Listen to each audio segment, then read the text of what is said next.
Alright, so moving on to our lens flare. So what I did is after I created the lens flare layer, okay, I then want to go to Effect, and I want to go to Generate Lens Flare, right? So Effect, Generate Lens Flare, okay? So I'll choose my Generate and then choose Lens Flare. Alright, once I have my lens flare selected, the composition panel and the effect panel display the visual effect and numeric default lens flare settings. Drag the flare center crosshair icon in the composition panel to the center of the sun. Since you cannot see the sun, position the crosshairs so that the X and Y coordinates in the effect controls info panel are approximately 455 by 135. And all that just means is go here, right, 455 and 135, because that's the approximate location of the sun on the different layers. So now I've made a change. In the effect control panel, change the lens flare type to 35mm prime, a more diffuse flare effect. So my lens type right here, I'm going to choose a 35mm prime, and that changes the type of lens flare involved. Make sure you're still at 510, which I am at 510. Awesome. In the effects control panel, click the stopwatch icon. So in the effects control panel, icon for the flare brightness property, okay, to set a keyframe at the default value of 100%. So now in my lens flare for my effects, right, I've set my flare brightness to 100% right there. So now I'm able to see it. Adjust the brightness of the lens flare to peak with the sun is highest. So we want to go to 327. So I now want to move to 327. And what we're doing is we're changing the lens flare to be different intensity depending upon how the sun moves through the sky. So I'm going to do mine to 324. And I'm going to move the flare brightness to 0%. Right? So there's my lens flare at 327. It's 0% there. Go to 627, right, which is going to be the other side, right? So you can see it kind of dims and comes into play. And then on the other side, around 627. If you can't get this 27. Oh, yeah, mine. So I'm going to go to 24.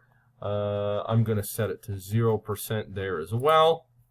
And so basically it's cresting and then fading out, and then go to 6 seconds and set the lens flare brightness to 100%. So we're basically making this move and crest, and then so basically the way it works is it's nothing, it flares, it gets even brighter, and then it fades out between that time. So between here and here we're staying at 100% longer, right? So it represents the cresting of the sun. So with the lens flare selected in the timeline panel, choose Layer, Blending Mode, Screen to change the blending mode. So I'm going to do Layer, and I'm going to choose my blending mode, and then I'm going to choose Screen to change blending mode. And I'm going to go along to here, and I'm going to Screen, right? And I'm changing the way they blend together. So now you should have, you have the lens flare that corresponds to where the sun is. And you'll even see the little blip if you look real, there's my birds, right? I don't know why I enjoy the birds as much as I do. The next thing I'm going to do is I'm going to import the clock movie. So I did a file import, not as a composition, just as a clock.move. So it imports the movie for the clock. Then what I do is I take the clock.move and I move it to the very top of my timeline here, right, above the lens flare.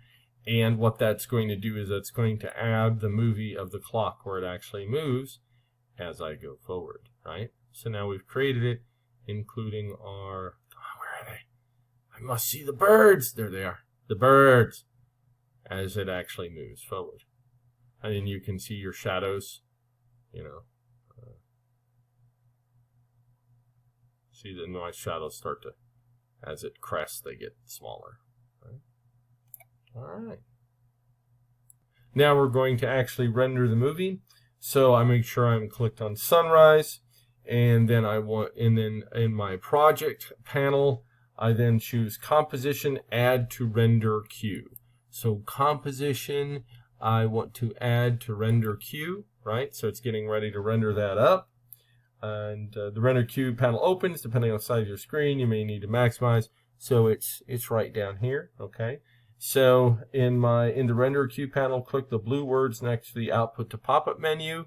So there's output module and output to, here's a pop-up menu, so I want to hit not yet specified. I am actually going to change it to lesson 6, so I'm going to go to desktop, and it may have been in lesson 6 to start with, and I'm going to choose lesson 6. All right, so I'm going to go inside that bad boy. I'm going to call it lesson 6 retime, right? I'm going to call it me underscore lesson 06 complete, right? Okay. And I can leave it at AVI, right? So I then am going to then push save. And then now it moves it to where it is right here. Expand the output module and then choose import from the... All right, hold on just a minute. I change it post-render action as import. I'm going to now choose render, and it goes through the process of actually rendering the file. All right, so it's basically loading it, rendering it all the way up. And I am officially complete in rendering it, so let me go grab. And here you have the completed lesson 6.